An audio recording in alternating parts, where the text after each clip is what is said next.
Not everyone has access to a 401k plan through a job, so if your employer happens to offer one, you might consider yourself lucky.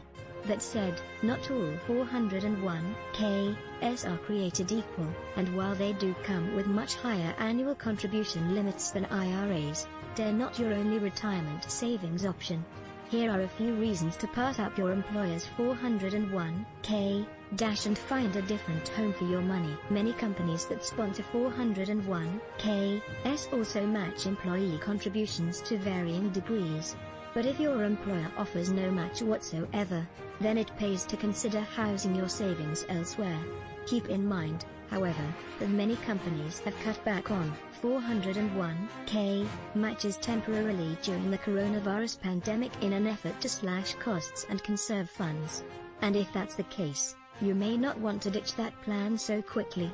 Preparing for retirement, give your 401k a 2021 checkup. In 5 simple steps it pays to pay attention. Here are 3 big 401k mistakes to avoid in 2021. More, will a lifetime income option in your 401k solve your retirement woes?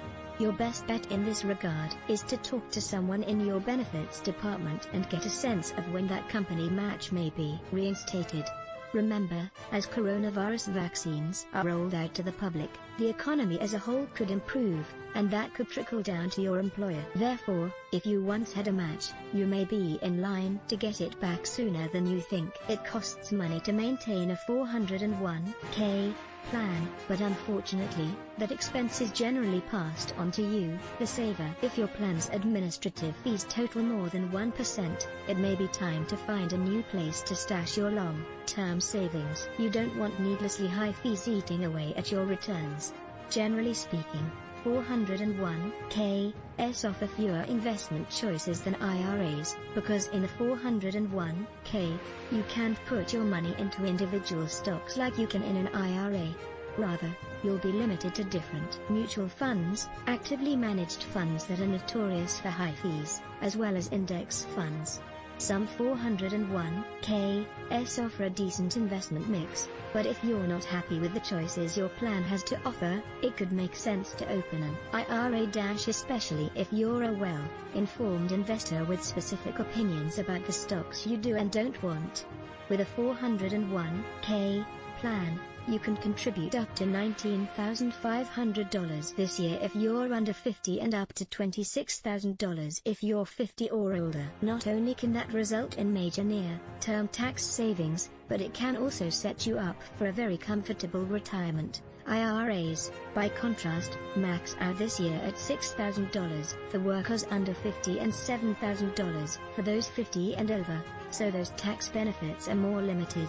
But if you're not happy with your 401k, it could still pay to move your savings to an IRA, despite those lower limits. Remember, too, that there are ways to sock away money for the future outside of a retirement savings plan. You can contribute to a health savings account or open a traditional brokerage account, which won't offer tax benefits but will give you more flexibility. The point, either way, is that you don't have to settle for a lousy 401k, so explore your options before you resign yourself to one. The Motley Fool has a disclosure policy. The Motley Fool is a USA Today content partner offering financial news, analysis, and commentary designed to help people take control of their financial lives. Its content is produced independently of USA Today. Offer from The Motley Fool, the $16,728 Social Security bonus most retirees completely overlook. If you're like most Americans, you're a few years, or more, behind on your retirement savings. But a handful of little-known Social Security secrets could help ensure a boost in your retirement income. For example, one easy trick could pay you as much as $16,728 more each year. Once you learn how to maximize your Social Security benefits, we think you could retire confidently with the peace of mind we're all after. Simply click here to discover how to learn more about these strategies.